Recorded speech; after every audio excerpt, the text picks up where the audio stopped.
Buenas tardes a todos. Mi nombre es Patricio Trevilcock, soy periodista, director de Red Agrícola. Les doy la bienvenida al curso Fisiología y Manejo del Cerezo. Este curso es organizado por Red Agrícola, la Universidad de Concepción y la Universidad de Chile. Cuenta con el patrocinio del Centro de Fruticultura Sur y el auspicio de 14 empresas y organizaciones. Es un gran anhelo poder comenzar este curso. Es un largo camino, son 16 sesiones con grandes profesores de la Universidad de Concepción, la Universidad de Chile y profesores y asesores invitados. Es un gran honor para nosotros, un cultivo importantísimo en Chile, en el mundo, y que está creciendo además en Sudamérica. Tenemos alumnos de muchas partes del continente, y sin más quiero presentar a los profesores encargados de este curso, como son Karen Sagredo de la Universidad de Chile y Richard Bastías de la Universidad de Concepción, ambos doctores. Doctora Sagredo, buenas tardes, bienvenida. Muchas gracias. Buenas tardes, Patricio. Doctor Bastías. Hola Patricio, buenas tardes. Muy buenas tardes a todos. Hola Karen. Hola. Como reitero, para nosotros es un súper honor poder estar con ustedes. Saludo también a mi colega María Inés García, ingeniero agrónomo que trabaja en educación. Poder establecer esta alianza entre nosotros tres, grandes universidades y nosotros un medio de comunicación. Karen, te cedo la palabra para que dé un par de líneas sobre cómo viene el curso. Richard, después tú también, y luego Inés les explica cosas más prácticas del funcionamiento del curso, y después comenzamos. Bueno, buenas tardes, bienvenidos, bienvenidas a todos. Solamente quería, bueno, ahora voy a hacer mención a lo entusiasmados que estamos, ¿cierto?, con el curso. Esperamos que logremos el objetivo, que es transmitir una visión acabada y discutida del comportamiento del cerezo, ¿cierto?, desde el punto de vista de su funcionamiento y en los aspectos más relevantes del manejo, poniéndonos en distintos casos, analizando situaciones, etc. Bueno, eso básicamente, digamos, lo del programa es un nutrido programa de acuerdo a nuestra perspectiva e invitarlos, ¿cierto?, a que participen activamente. Gracias. Richard. Muy buenas tardes. Bueno, también estamos muy entusiasmados con Karen en este curso. Creemos que es un curso muy nutrido, con muchos elementos, ¿no es cierto?, que les van a servir seguramente para lo que hacen el día a día como asesores, como productores, como técnicos. Es un curso orientado a la fisiología y el manejo, o sea, tratar de entregarle lo más avanzado que hay desde el punto de vista fisiológico en esta especie para la aplicación práctica de todo lo que se hace en el manejo de este cultivo tan importante para el país, ¿no es cierto?, y para la industria frutícola. Así que desde ya les doy la muy bienvenida al curso y muy contento por la asistencia. Estoy viendo a los participantes ahí, 200 y tantos, así que felices y entusiasmados de poder partir en este curso que es largo, como dijo Patricio, pero que creo que va a ser muy entretenido para todos. Eso. Bueno, ahora los dejo con María Inés García, de Educación Red Agrícola, ingeniero agrónomo de la Universidad Agraria La Molina, quien desde Bogotá nos contará cómo se va a organizar la plataforma de este curso. Gracias, Patricio. Hola a todos, buenas tardes, bienvenidos al curso. Yo les voy a enseñar rápidamente la plataforma y les voy a enseñar también más o menos cómo revisar una clase y dar algunos lineamientos de cómo se va a desarrollar el curso. Entonces, les voy a compartir la pantalla. El día de hoy han ingresado a través de el Zoom, también lo hemos enviado de manera directa, pero a partir de la sesión del día jueves, todas las sesiones van a ser únicamente por la plataforma. Voy a dejar el link también para los que deseen ingresar también a todas las demás sesiones y matricularse en el curso completo. Esta es la plataforma de educación. Aquí les va a pedir, les voy a enseñar desde cero más o menos cómo pueden ingresar. Entonces, una vez que ingresan a la plataforma, les van a pedir un usuario y la contraseña. Cuando están inscritos, nosotros lo enviamos al correo, y una vez que acceden, tienen que ingresar a mis cursos en la parte de abajo. y ver el curso ya de Fisiología y Manejo del Cerezo. En la plataforma van a encontrar en cada una de las sesiones las fechas y van a encontrar también el tema, ¿vale? En la parte de inicio les hemos dejado un backup de muchos links de interés en lo que es el bolso de bienvenida, y ahí van a poder ver, además de las últimas ediciones de Red Agrícola y en especial la de Chile, que es un especial de cerezo, van a poder ver las últimas ediciones tanto de Chile, Perú y Colombia. También les estamos dejando bastantes links de interés que yo creo que van a ser muy complementarios al curso. Son de varios temas, en general se los dejamos aquí para que puedan ingresar directamente y puedan leer información complementaria. También tenemos todas las empresas auspiciadoras a quienes agradecemos por formar parte del curso. En cada una de estas pueden, por ejemplo, el día de hoy vamos a tener una charla de auspicio de la empresa RAT, entonces pueden ingresar y ver un poco de qué se trata la empresa, y también han colgado información complementaria como que de productos, servicios que seguro son de interés. Así que los invito a conocer a todos los auspiciadores, que seguro también tienen muchos servicios y productos que pueden ser útiles para la producción de cerezos. Por último, las clases quedarán grabadas únicamente 15 días hasta finalizar el curso, y simplemente tienen que entrar a cada una de las sesiones y nosotros nos demoramos entre 2 días hábiles aproximadamente en colgar los videos. Esa es la metodología a nivel de la plataforma. Siempre a partir de la sesión 2 a la última, aquí en el botón de sala en vivo es donde ustedes ingresan a la sesión del día en que se dicta. Entonces, eso sería la plataforma. Realmente es muy, muy simple, fácil de utilizarla. Y con Richard y Karen también justo queríamos hacerles el anuncio de para los matriculados en el curso completo, va a haber un control de asistencia que lo vamos a manejar hasta final del curso para poder entregar el certificado. Entonces, quiero avisarles que el certificado va en función del 75% de la asistencia. ¿Listo? Y por último, también, que eso también, igual se los enviaremos por correo para que lo tengan claro. Y van a haber 2 evaluaciones, una a mitad del curso y una al finalizar el curso, que también estaremos informando a los matriculados vía correo. Entonces, se dará por formulario, por medio de un link, así que no creo que tengan problema. Eso era todo de mi parte, así que procedo a presentar a ambos profesores. También queremos comunicar que el curso está realizado en coordinación, en coorganización con la Universidad de Chile y la Universidad de Concepción, tal como comentó Patricio, y también tenemos un patrocinador que de hecho los quiero enseñar a continuación. Como ven al inicio del curso, el curso está organizado por Red Agrícola, la Universidad de Concepción y la Universidad de Chile, y tenemos el patrocinador del Centro Frutícola Sur, que también nos está acompañando el día de hoy. Así que eso sería todo con respecto al curso, y Richard, Karen, me comentan si ya los puedo presentar de manera formal ante el público o como ustedes gusten. Sí, adelante, Inés. Vale, entonces voy con el programa de hoy, que también lo tienen ahí en el temario.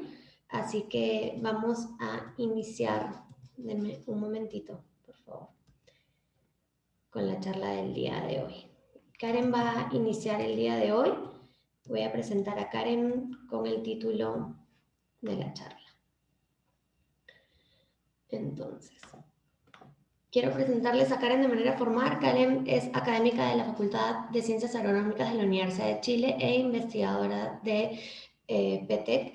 Karen es doctora por la Universidad de Stellenbosch en Sudáfrica y actualmente es docente en el área de fruticultura y fisiología de las plantas frutales en la Facultad de Ciencias Agronómicas.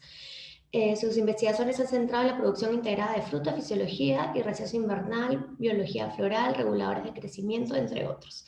Asimismo, es consultora en validación de tecnologías y productos químicos para el manejo sustentable de frutales y realiza asesorías en el manejo y problemas de huertos de diferentes especies, en donde también resaltamos aquí, en este caso, huertos de cereza. Entonces, Karen, si quieres, puedes ir compartiendo la pantalla. El día de hoy nos vas a hablar sobre adaptación de las plantas a su entorno, principales limitaciones y ventajas del cerezo.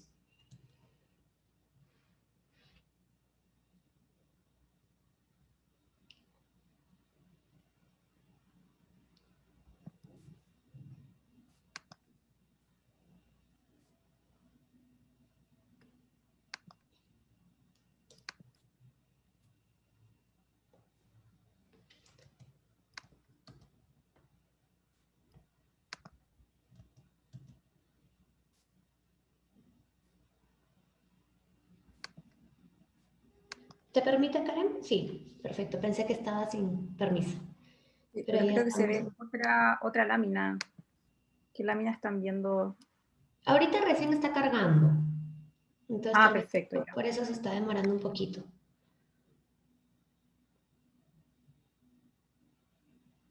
Ahí ya se Sí, ve. aparece, dice ¿Se ve y se Fisiología ve y en Manejo del primera? Curso.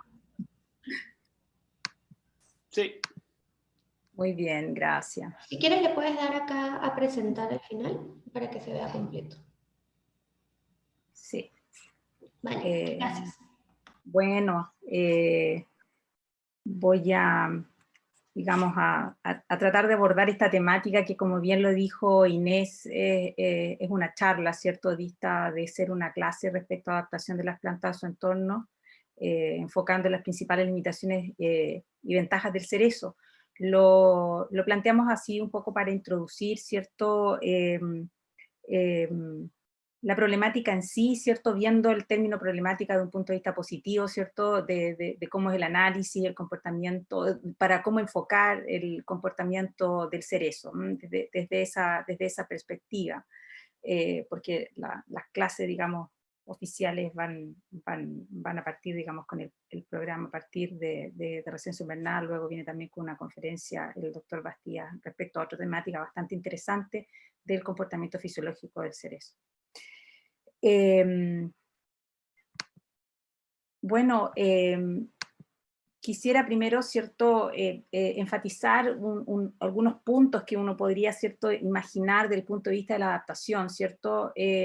Las plantas, partiendo simplemente con una reflexión, las plantas de unas regiones son diferentes a otras, ¿cierto?, provenientes de otras regiones, ¿sí? Y uno se pregunta, bueno, ¿por qué en el fondo son tan distintas, ¿cierto? O ¿por qué algunas plantas se desenvuelven tan bien en una zona, ¿cierto? Y por qué otras ni siquiera pueden crecer en otra zona que no sea la suya. Entonces, surge estas interrogantes, ¿es cierto? Que desde esa perspectiva quiero que nos acerquemos un poco al fondo y al objetivo de esta presentación, que en realidad, como les decía, es entender el contexto en el que se desenvuelve un cultivo versátil, pero también con sus limitaciones. Estas características especiales, ¿cierto?, que permiten a una planta o animal sobrevivir a un lugar en particular, es lo que se conoce como adaptación, y es claramente un proceso evolutivo, digamos, no es algo instantáneo, es parte del desarrollo de las mismas especies y variedades. Las plantas como organismos inmóviles, ¿cierto?, no pueden eludir las condiciones ambientales, ¿cierto?, como sí lo harían las aves, ¿cierto? Las plantas tienen han desarrollado distintas baterías y mecanismos para poder adaptarse y luchar, ¿cierto?, lo más que puedan hasta para poder sobrevivir y perpetuar la especie. Estos mecanismos le han permitido superar distintas condiciones adversas y muy adversas, ¿cierto? Exageradamente presento allí, ¿cierto?, una condición de sequía que ya está retornando la humedad, ¿cierto? Pero no es solo sequía, sino que altas y bajas temperaturas, escasez de nutrientes, depredadores, etcétera, etcétera. Dentro de las adaptaciones de las plantas a la vida, ¿cierto?, se incluyen el desarrollo de muchas estructuras. Han ido desarrollando ciertas características físicas de adaptación para enfrentar varios situaciones. Primero, ¿cierto? Destaco, ¿cierto?, una cutícula repelente al agua, ¿cierto? No solo la tienen las hojas, hay cutícula en distintos tejidos y en particular, ¿cierto?, el cerezo, un órgano o una estructura que nos interesa mucho es la cutícula del fruto. Estoma, ¿cierto?, para regular la evaporación del agua, ¿cierto? Los vemos aquí abajo, ¿cierto?, en la parte de abajo, ¿cierto?, de la hoja, y que van a regular la evaporación de agua y contribuyen mucho también, no solo a lo que más se nos viene a la cabeza, ¿cierto?, que es el intercambio gaseoso, particularmente la fotosíntesis, sino que también a la regulación térmica, ¿cierto?, porque al evaporar agua, ¿cierto?, permiten enfriar los tejidos. Células especializadas en proporcionar soportes rígidos contra la gravedad, ¿cierto? Mucho del tejido vascular aporta allí esta característica para mantener esta dirección, muy regulado todos los tejidos, ¿cierto?, como respuesta a la gravedad y a la luz, ¿cierto? Crecen en contra los brotes, ¿cierto?, de la gravedad. Estructuras especializadas para recolectar la luz solar, claramente, ¿cierto? Es uno de los que más nos interesan. Desarrollo de órganos sexuales, ¿cierto? Aquí vemos una hermosa flor, ¿cierto?, de cerezo con su estigma, y abajo, ¿cierto?, donde encontramos el ovario, que es realmente el fruto que nosotros nos vamos a consumir, o al que uno apunta a lograr. Un embrión, ¿cierto?, multicelular protegido por un tejido parental, y esto es muy interesante, fíjense un cuesquito allí, ¿cierto?, y cómo podemos ver, ¿cierto?, los cotiledones y el pequeño embrión en su interior, ¿cierto? Claramente este es el alimento, ¿cierto?, parental, que está asegurándose de que este embrión puede llegar a buen término. Otra característica, ¿cierto?, que ya lo mencionaba allí, parte de las estructuras de soporte, ¿cierto?, y de transporte vascular, rizoides, ¿cierto?, raíces, pelos radicales esenciales para la absorción de nutrientes, el anclaje, ¿cierto?, es por así decirlo, un sistema, ¿cierto?, organizado que permite la comunicación de la parte aérea con lo que está en el suelo. Y también este proceso de adaptación incluye procesos, y dentro de estos procesos el más relevante claramente es el proceso de la fotosíntesis, ¿cierto? Sin este proceso de la fotosíntesis muy probablemente no estaríamos ni siquiera teniendo esta charla, digamos, la fijación de CO2, vale decir, transformar esta energía lumínica, ¿cierto?, en energía química, y todo lo que eso significa para la vida, digamos. Ese es un proceso también de adaptación que han desarrollado la misma planta, distintos tipos de plantas han desarrollado distintas estrategias en esa función. Y también, ¿cierto?, para tolerar muchos factores adversos, que era lo que conversábamos, ¿cierto?, han desarrollado adaptaciones a distintas condiciones de estrés, ¿cierto? Por eso es que encontramos que algunas plantas se desempeñan muy bien en una región, más no lo pueden hacer en otra. O al revés, hay otras que tienen un amplio desempeño en distintos ambientes.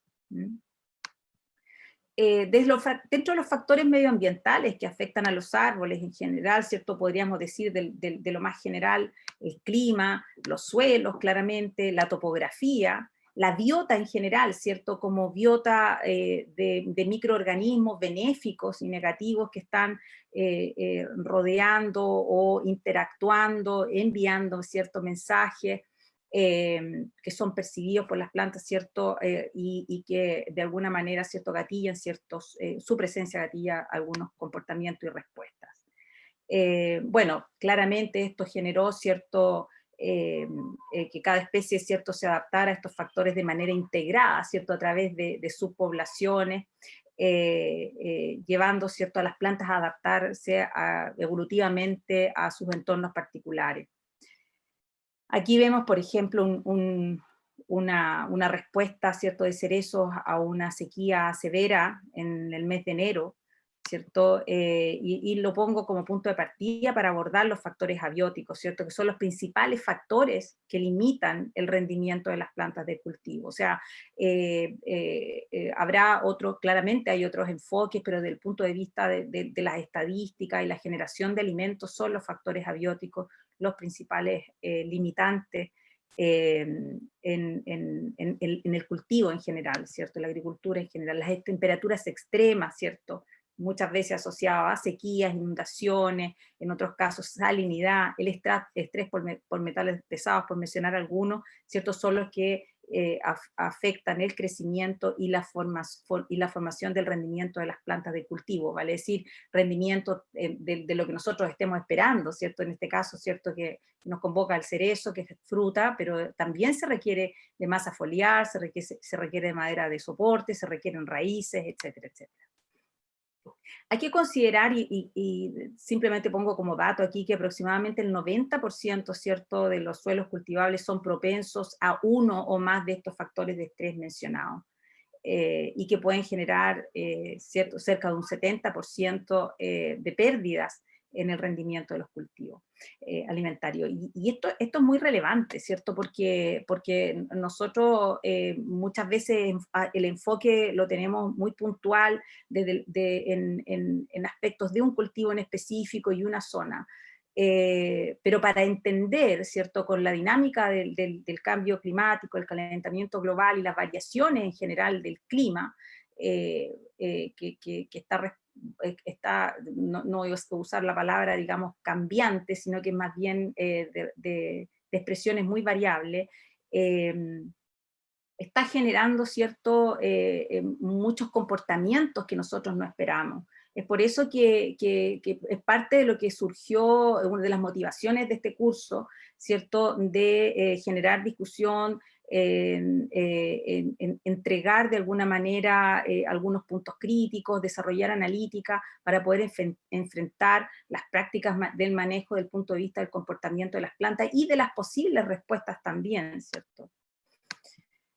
Dentro de los factores determinantes, ¿cierto?, de este desarrollo y crecimiento que mencionábamos, ¿cierto?, como factores limitantes que mencionábamos anteriormente, ciertos factores abióticos, etcétera, y su respuesta a la sequía, etcétera, claramente el agua afecta directamente, tal cual como lo comentaba en la lámina anterior, afecta directamente la producción de biomasa. O sea, hay, por ejemplo, en cultivos, digamos, no en frutales, pero en cultivos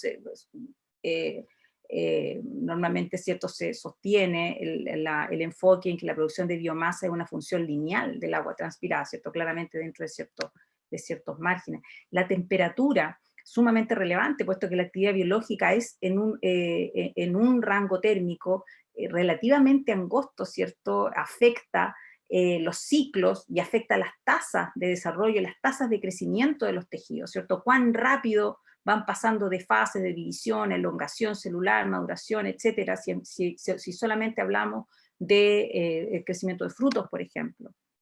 La energía solar, otro de los factores determinantes de crecimiento y desarrollo, pues tal cual como lo mencionábamos, ¿cierto? Es la energía finalmente que necesitamos para mantener la fijación de CO2.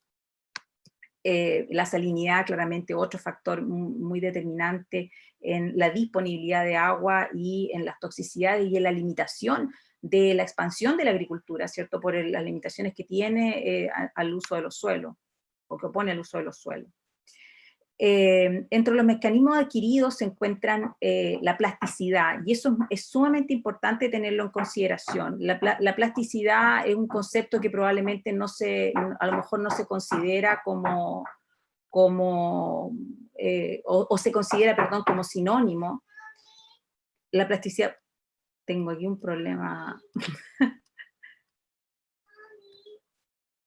Sí, la plasticidad, ¿cierto?, se considera como un fenómeno muy parecido o similar a lo que es la adaptación. No obstante, es la capacidad de un organismo de producir fenotipos diferentes en respuesta a cambios en el ambiente. Vale decir, dentro de un mismo ambiente van a haber comportamientos distintos. Dame un segundito, por favor.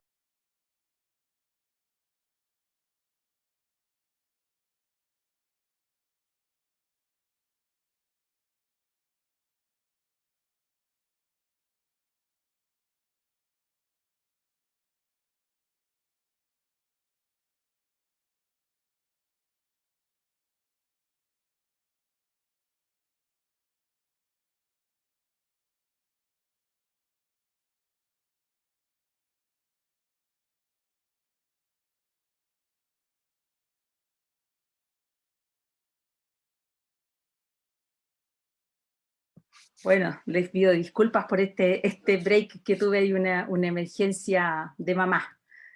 Bueno. Un buen ejemplo de plasticidad. No hay más ejemplo de plasticidad, ¿cierto?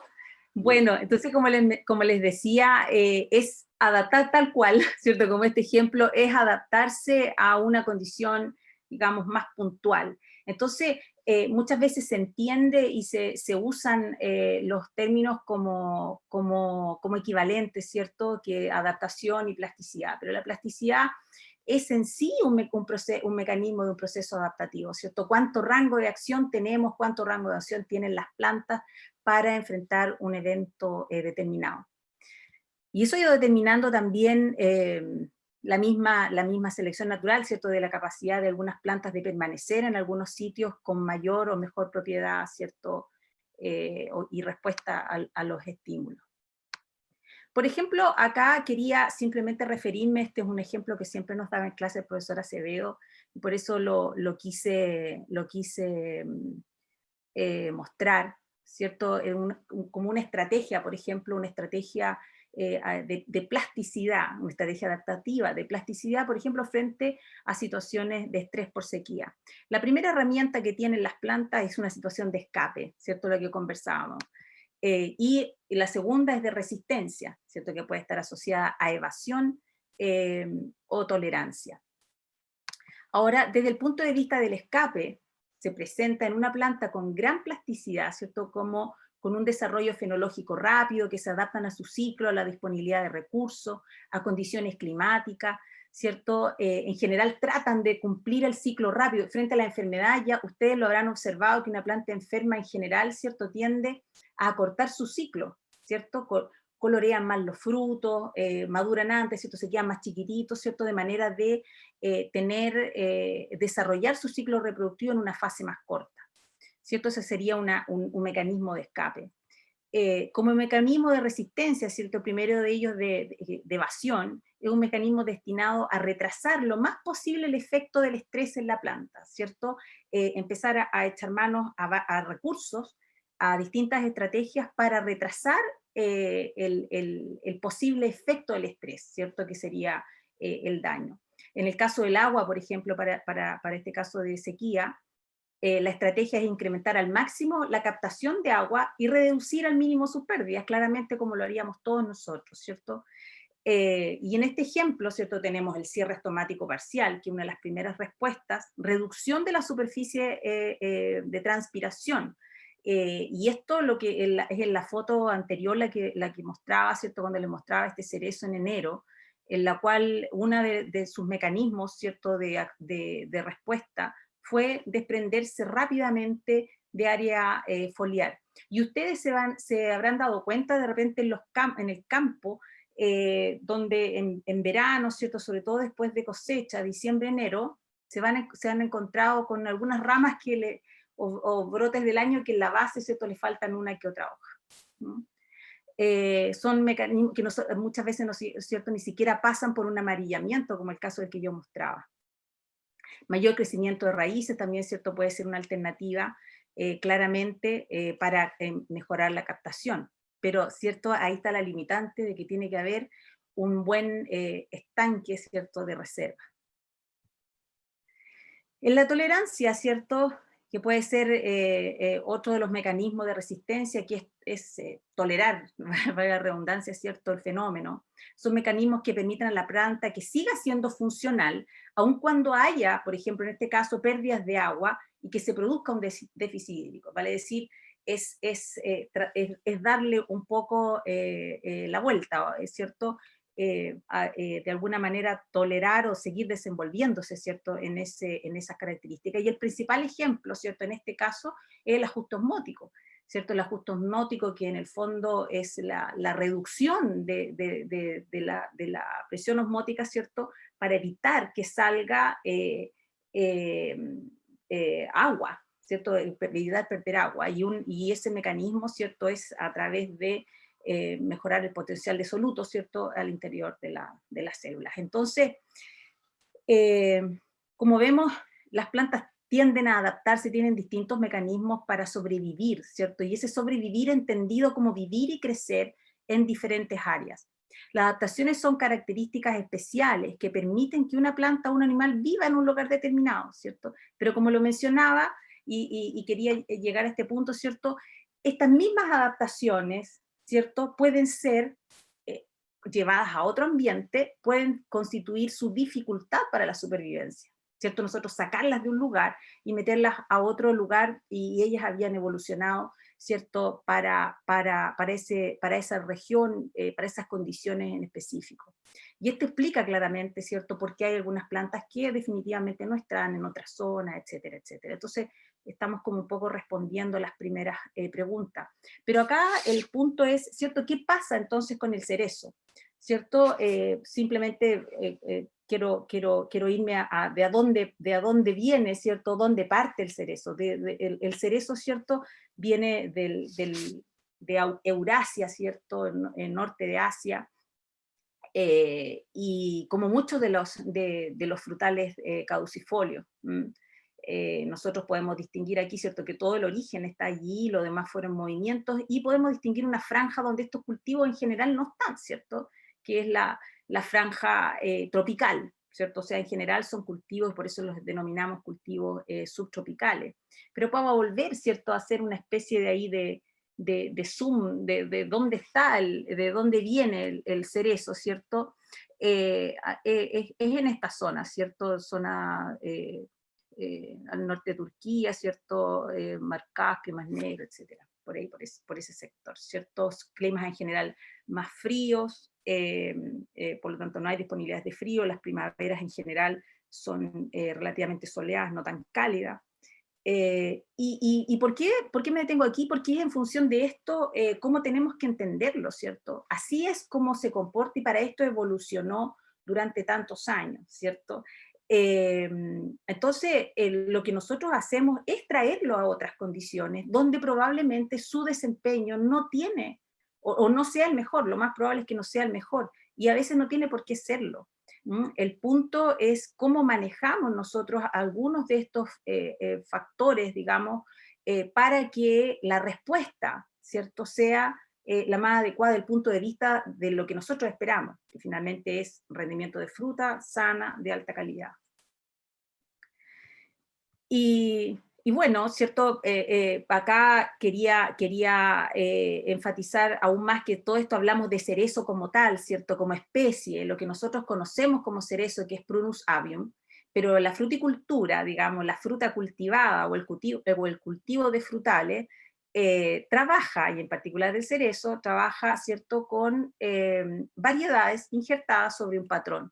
Entonces, el individuo ya es otro. O sea, muchas veces en el caso del cerezo tenemos 2 o 3 individuos, ¿cierto?, cuando tenemos puente, ¿cierto?, en una misma planta. Entonces, ese es un aspecto a tener muy en consideración cuando buscamos respuestas al comportamiento, y cuando no somos holísticos en el análisis de los factores involucrados, ¿cierto? En el caso del cerezo tenemos variedad, ¿cierto? Tenemos el fruto, qué tipo de fruto buscamos. Muchas veces la búsqueda la hacemos por el fruto, dejamos de lado cómo es la planta, dejamos de lado cuál es el comportamiento con distintos portainjertos, y cuáles son sus requerimientos como planta, ¿cierto? Como cerezo sobre un portainjerto determinado, las distintas susceptibilidades, ¿cierto?, que tiene el cultivo a distintas condiciones determinantes.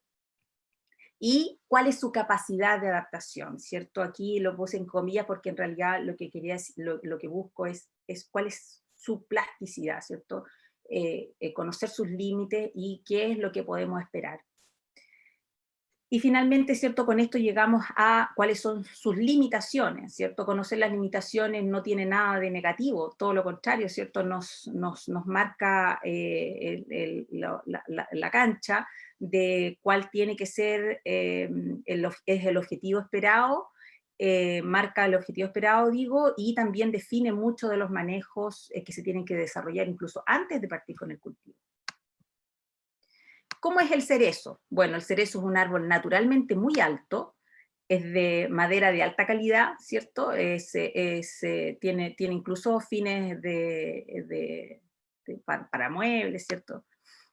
Hojas grandes en dardos y brotes de crecimiento, ¿cierto? Es de hojas grandes, vale decir, es de mucha área foliar. La fruta en general es pequeña, y digo, usted me va a decir, bueno, claro, depende del calibre, etcétera, o depende de la carga, ¿cierto?, si lo analizamos más técnicamente, pero comparado con muchas otras especies, es un fruto pequeño, ¿cierto? Es una fruta muy, muy, muy pequeña.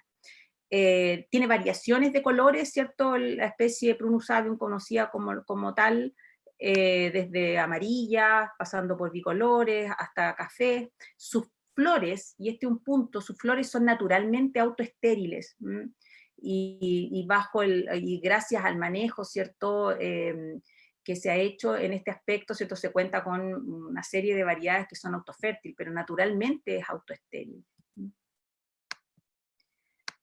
Otro aspecto importante, ¿cierto? Bueno, que ya lo mencionaba, que en el caso de las variedades, que hay muchas variedades de interés comercial que son naturalmente autoincompatibles porque son autoestériles, ¿cierto? Por lo tanto requieren de un polinizante y hay que tenerlo en consideración. Ya decía allí que el fruto era muy pequeño, y ese fruto muy pequeño, ¿cierto? Comercialmente nos da, en respuesta, ¿cierto? Nos da rendimientos que comparado con otras especies son muy bajos, ¿cierto? Comparado con un manzano, ¿cierto? Son rendimientos bajos como fruta comestible, ¿cierto? Fruta fresca comestible en general.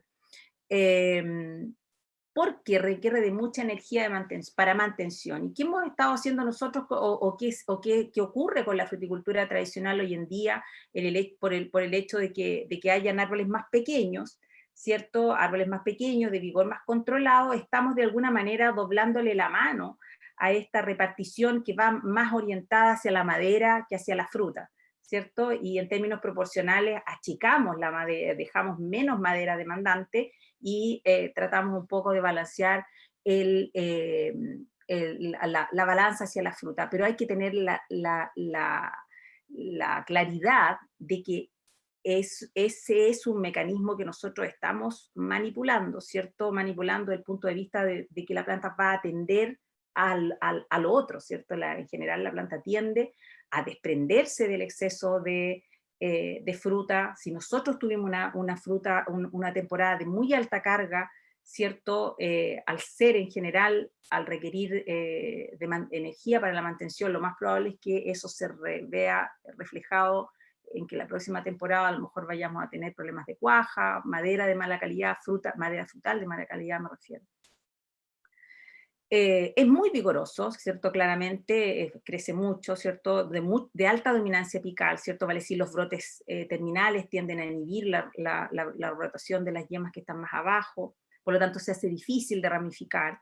Y acá, ¿cierto? Hay muchos de aspectos que vamos a revisar allí, de cuáles pueden ser el manejo con reguladores de crecimiento, ¿cierto? Etcétera.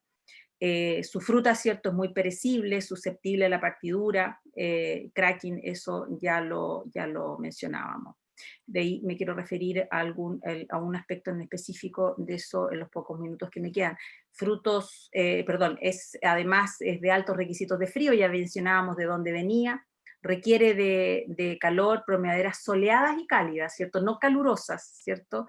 Tiene una capacidad de pasar largo periodo latente, como todos los frutales de hoja caduca, y por su gran madera tiene una capacidad también de tolerar muy bien las bajas temperaturas, cuando se ha preparado bien para ello, ¿cierto? Se desprende su hoja en otoño, claramente, ¿cierto? La inducción floral ocurre el año anterior y casi todos los órganos florales quedan definidos en el interior en una pequeña yema. Y esto es un punto a considerar cuando hablábamos de este desgaste, ¿cierto? Por producción alta, a lo mejor por problemas, ¿cierto? En la poscosecha, de restricciones hídricas, etcétera. Si nosotros alteramos o se ve alterada la diferenciación floral en la temporada anterior, claramente vamos a tener consecuencias negativas, a lo mejor de falla en las estructuras florales en la temporada que viene. ¿Por qué? Porque debieran quedar prácticamente desarrollados los órganos. Es una variedad de ciclo corto, ¿cierto? Tiene yemas florales y vegetativas, ¿cierto? No tiene yemas mixtas. Y esto es súper importante porque veía hace un tiempo una literatura del norte de Europa, en Holanda, ¿cierto? Donde hablaban que efectivamente coincide, digamos, con algunas otras descripciones, donde coincide la brotación de las yemas vegetativas con las reproductivas. Al parecer ese debiera ser el comportamiento, y nosotros hemos visto acá que en Chile, ¿cierto? Que en general las condiciones los niveles de cuaja mejoran cuando hay una buena sincronía entre entre la brotación de la yema vegetativa y la reproductiva, claramente evitando que se adelante la vegetativa.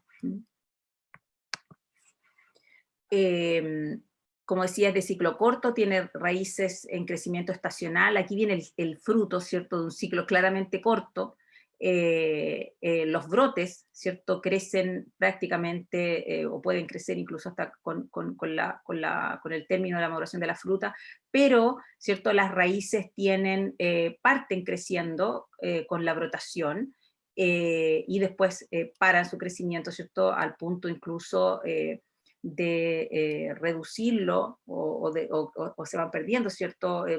Dejan de aparecer raicillas blancas, que son las raíces absorbentes, en respuesta claramente, y lo más probable es por el balance positivo hacia los frutos, ¿cierto? El principal desgaste es en aporte de asimilados, va hacia los frutos. Y una vez que los frutos ya, ¿cierto?, se desprenden, hay una readecuación, ¿cierto? Viene mayor disponibilidad de asimilado y viene este esperado radicular en la post cosecha. Pero es claramente, ¿cierto?, de un ciclo muy corto. Sus requerimientos de luz andan por aquí, ¿cierto? Desde el punto de vista de la par interceptada, alrededor de 600, 700 micromoles. Si consideramos que en un día soleado, ¿cierto?, pueden haber, no sé, 2000 micromoles, claramente se cumpliría con los niveles, pero tiene muchas otras más variaciones el análisis de lo que estoy mencionando aquí, que lo van a ver después con el profesor Bastías. Requiere también de control de crecimiento, precisamente por lo que mencionábamos en la lámina anterior, donde tiene que haber un control, un balance positivo hacia la fruta primero y después hacia las raíces, de manera que son los brotes los que, ¿cierto?, está de alguna manera expresando siempre ese balance desde el punto de vista competitivo. Puede tener brotes silépticos y prolépticos, ¿cierto? Los prolépticos, ¿cierto?, son esta yema que, como saben, esto se va a caer en la hoja y van a dormir, van a pasar el invierno, y a la otra temporada van a brotar, y esos son los brotes prolépticos, que es lo normal que nosotros conocemos, brotes que provienen de una yema dormante. No obstante, ¿cierto?, si nosotros de repente podamos acá, y hay alguna especie que son muy propensas a generar este tipo de brotes, pueden brotar en la misma temporada, y eso es lo que se conoce como brotes silépticos. Y esto es bueno y es malo, digamos, por eso hablamos de ventaja y desventaja. Una ventaja es que podemos renovar, ¿cierto?, y obtener ramificaciones en la misma temporada, y la desventaja claramente el desgaste energético que eso significa. Y como decía, con esto ya termino, quería referirme a la perecibilidad, ¿cierto?, y a la susceptibilidad de la partidura, que después también lo va a abordar ahí en una amplia sesión el profesor Bastías. Solamente quería hacer una alusión al tema, considerando, ¿cierto?, la fase de crecimiento del fruto y su relación, digamos, con la calidad de la fruta y con la susceptibilidad a la partidura de algunos antecedentes que hay hasta el momento, ¿cierto?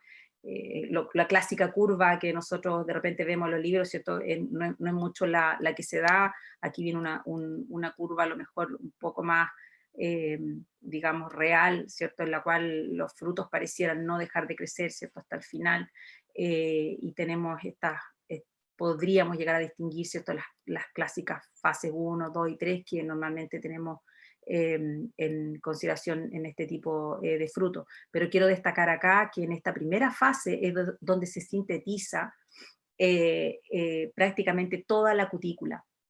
Y eso es sumamente relevante, ¿cierto?, porque la cutícula es la conexión y la barrera que hay para la pérdida de agua, y es la barrera de protección de la débil epidermis que tiene el cerezo. También mencionar aquí, ¿cierto?, relacionado con la curva de crecimiento, ¿cierto?, que normalmente, ¿cierto?, nos decíamos que que se detenía o que se atrofiaba el xilema, por lo tanto ya no había entrada de calcio. Aquí hay un estudio interesante, ¿cierto?, que hicieron estos investigadores, donde tiñeron, ¿cierto?, por decirlo de alguna manera, el agua, y esta se absorbía, y se dieron cuenta que claramente, efectivamente, mientras más maduro estaba la fruta, ya prácticamente no había transporte, o había muy poco transporte a través del xilema. Esto un poco más breve. de lo mismo. Y quería mostrarles acá de que lo que es válido para una variedad no necesariamente puede ser válido para otra, ¿cierto? Voy con esto a las recomendaciones. Tenemos que ser capaces de conciliar las instrucciones entre las recomendaciones a calendario, vale decir, tantas semanas después de la rotación o floración, con aquellas relacionadas con el estado de los frutos. Porque fíjense acá, tenemos 4 semanas después para 3 variedades distintas, tienen potenciales de tamaño distintos y estado de desarrollo distinto. Esta todavía está verdosa, esta ya están prácticamente en verde pálido o inicio de pajizo, ¿cierto? Y desde el punto de vista de la recomendación o de lo que nosotros vayamos a hacer, del manejo, claramente los resultados pueden ser distintos. Entonces, resumiendo, ¿cierto? El cerezo es de alta plasticidad, se adapta a muchos climas, debemos conocer el óptimo claramente. La principal ventaja es que requiere poca energía para reproducirse en general, ¿cierto? Extrae menos nutrientes que otros, a pesar que tiene un alto consumo de agua también. Ventaja y desventaja, esa era la pregunta, yo no me atrevería a responderla, ¿cierto? Solo diría que la mejor ventaja es conocer el cultivo y las características del sitio, optar por estrategias con opciones para la toma de decisiones, ¿cierto? Una estrategia fija de receta en realidad no nos deja mucho margen de acción, ¿cierto? La receta debe ser para cada caso, ¿cierto? Debe ser en respuesta a un estudio de una situación particular y no, ¿cierto?, traspasada de distintas condiciones a otras, por todo lo que hemos conversado ahora. ¿Cuál limitante son los factores de estrés en algunos casos? Me gustaría dejarlos con esa pregunta, ¿cierto? Para que la desarrollemos, la discutamos o tengamos este enfoque a lo largo del curso. ¿Cuál limitantes pueden ser los factores de estrés, ¿cierto? Es una fruticultura, entre comillas, en condiciones distintas. ¿Y cuán abordados tenemos los factores de producción? ¿O estamos solamente enfocados en estimar la carga y en ciertos aspectos? ¿Tenemos todos los factores de producción considerados en este análisis? Esa es un par de preguntas, digamos, que me gustaría que la abordáramos durante el curso. Bueno, le agradezco de nuevo que nos reunamos aquí y les doy de nuevo una cordial bienvenida a todos y a todas. Gracias. Muchas gracias, Karen. De hecho, tengo un par de consultas de los asistentes. Si quieres, las podemos resolver rapidito antes de pasar a la siguiente charla, si te parece. Sí, bien. Nos preguntan cuáles son los rangos térmicos relevantes para cerezo. Rangos térmicos relevantes para hacer eso. Es que depende, vamos a hablar harto de eso durante el curso, porque vemos floración, lo vemos por las etapas, ¿cierto? Entonces, de nuevo, no me gustaría lanzar un dato a la ligera, pero claramente requiere de inviernos fríos, entre comillas, ¿cierto? Para su fase de dormancia, con rangos de unidades de frío muy variables, pero requiere las estaciones, entre comillas, marcadas, requiere de primaveras, ojalá secas, cálidas, como decía, y soleadas. Eso, el soleado sobre todo, ¿cierto?, ayuda mucho a la apertura y uniformidad floral. Y en general las temperaturas óptimas andan entre los 20-25 grados, ¿cierto? Ojalá no superar los 30. Gracias, Karen. Nos preguntan también, primero felicitando la charla, luego nos preguntan altura mínima y máxima sobre el nivel del mar en donde se podría cultivar cerezo. Mínima y máxima, pucha, depende también de nuevo de la topografía. Entonces, a veces no es solo la altura con respecto al nivel del mar lo que va a generar a veces son las situaciones de valle, ¿cierto?, que ayudan bastante a que algunas condiciones se vayan dando. Nosotros acá tenemos de distintos rangos y amplitudes. Yo diría que el huerto que está más bajo está a 160 metros sobre el nivel del mar. Vale, y te voy a hacer la última porque también nos habían preguntado cosas ya muy específicas de uniformizar rotación y eso, y vamos a tener clases bien detalladas sobre temas ya concretos. ¿Vale? Esa la voy a descartar. Y por último nos preguntan, pensando en los orígenes del cerezo, ¿cuál sería en Chile el lugar más parecido? Ups. esa es una muy buena pregunta, porque si nosotros nos fijábamos en la zona de donde estaba, ¿cierto? De dónde viene, anda como en la latitud 40 más o menos, lo que equivale más o menos a Osorno, la zona de San Pablo al sur. ¿Mm? Y eso es súper interesante porque es donde históricamente se daban, ¿cierto? Los cerezos, y de alguna manera hay allí harta fruticultura local, pero claramente son suelos, son zonas frías y de latitudes altas. ¿Mm? Perfecto, muchas gracias Karen. Entonces,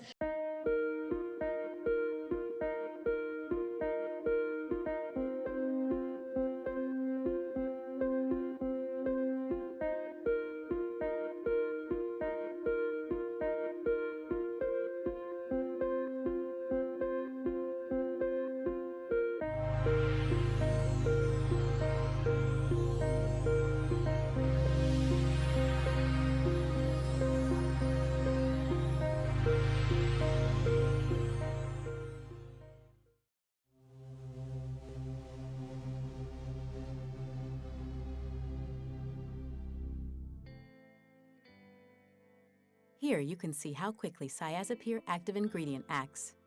The fruit was treated with Exirel insect control at the recommended use rate.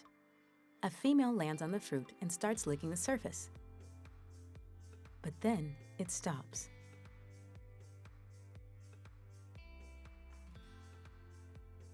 Only 2.5 minutes after the first sip, the fly behaves erratically. It has difficulty walking and is increasingly affected as it becomes more and more intoxicated. Finally, it falls off the fruit and dies a few hours later. The most important effect, it could not start laying eggs. It didn't even try. Exirel insect control does not only act fast. As it has a new mode of action for the control of Drosophila suzuki, it fits perfectly into a resistance management program, providing an additional tool for rotation in growers' programs.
Wisecom presenta la plataforma de riego inteligente Drop Control. Desde cualquier lugar, Drop Control monitorea y controla el riego, gracias a la implementación de tecnología de punta. Pero, ¿cómo lo logra? En terreno, una red de nodos inteligentes se conectan a sensores y actuadores, recopilando información de clima, humedad de suelo, riego, nutrición, entre otros. Estos se comunican entre sí por medio de radio, enviando información a la nube de manera privada y segura. La información es almacenada y gestionada desde un servidor web con los más altos estándares de calidad y seguridad. Los datos viajan de manera continua a Drop Control, donde son analizados y desplegados en tiempo real. Drop Control es desarrollado por Wisecom, que cuenta con más de 1000 campos en Chile, Perú, México y los Estados Unidos. El testimonio de nuestros usuarios demuestra el éxito de Drop Control, generando un impacto positivo en las operaciones de nuestros clientes. Drop Control. Riegue con precisión.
Sumitomo Chemical presenta EndoSmart, la más grande innovación para la protección y cuidado de los suelos.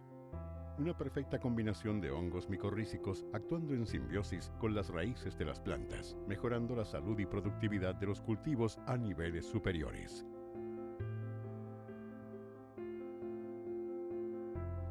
EndoSmart de Sumitomo Chemical. Mejores suelos, mejores plantas, mayor productividad. What if every apple, cherry, and banana could fulfill its most delicious potential?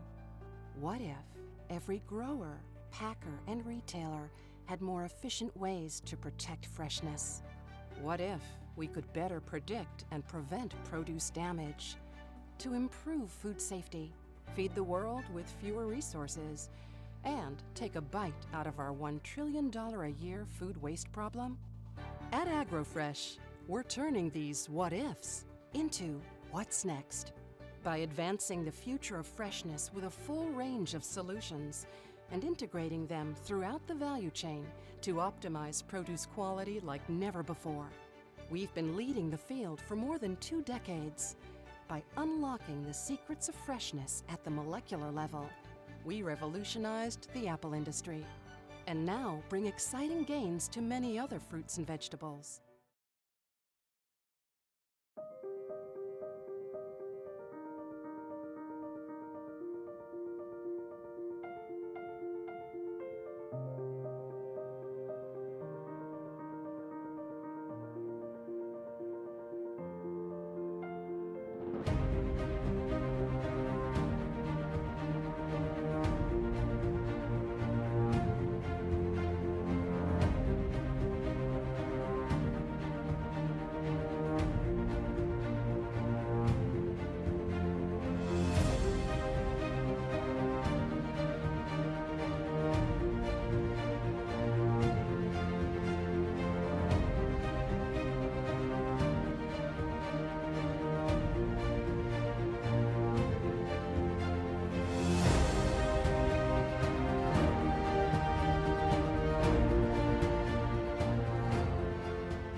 Lo que empezó como un sueño de la ingeniera Mercedes Auris Bravo y el ingeniero Juan Munive Olivera se ha convertido ahora en uno de los viveros más prestigiosos e innovadores del mundo.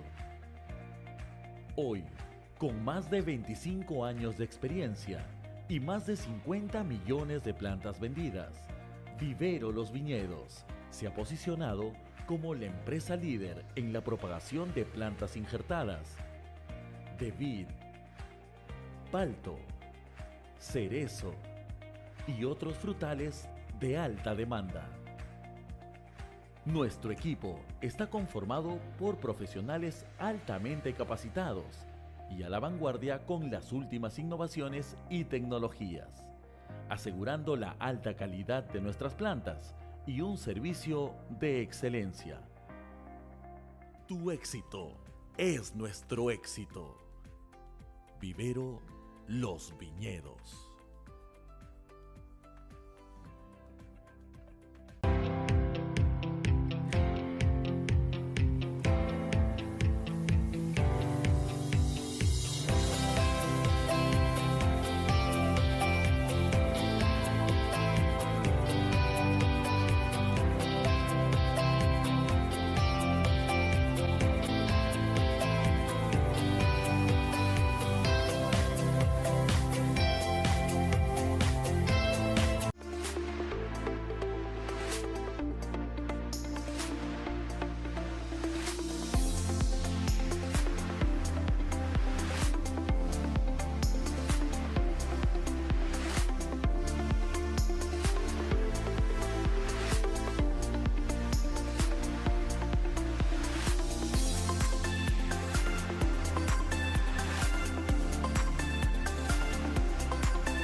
Presentamos Conferencias de Hermit, un formato que te permite ser anfitrión de vívidas conferencias virtuales. Características como la recepción, sesiones, salón y la arena de Hermit entregan una gran experiencia de conferencias a los asistentes, conferencistas, auspiciadores y empresas. El salón es un área de interacción única donde los participantes pueden conocer nuevos contactos y generar conexiones muy importantes. Esto se puede hacer tanto por el Speed One-on-One Networking o por conversaciones grupales en las mesas virtuales. El Speed Networking automáticamente empareja dos participantes y les permite interactuar entre ellos uno a uno. Esta es una gran herramienta para romper el hielo y fomentar la conversación entre los participantes. Las mesas virtuales son mesas en un salón que le permite a los participantes juntarse en grupo para tener conversaciones relevantes por videollamada. Puedes juntarte con las personas que desees con la ayuda de las biografías y cambiar de mesa sin problema, y así tener conversaciones más interesantes. Haz grandes conexiones y agranda tu red de contactos.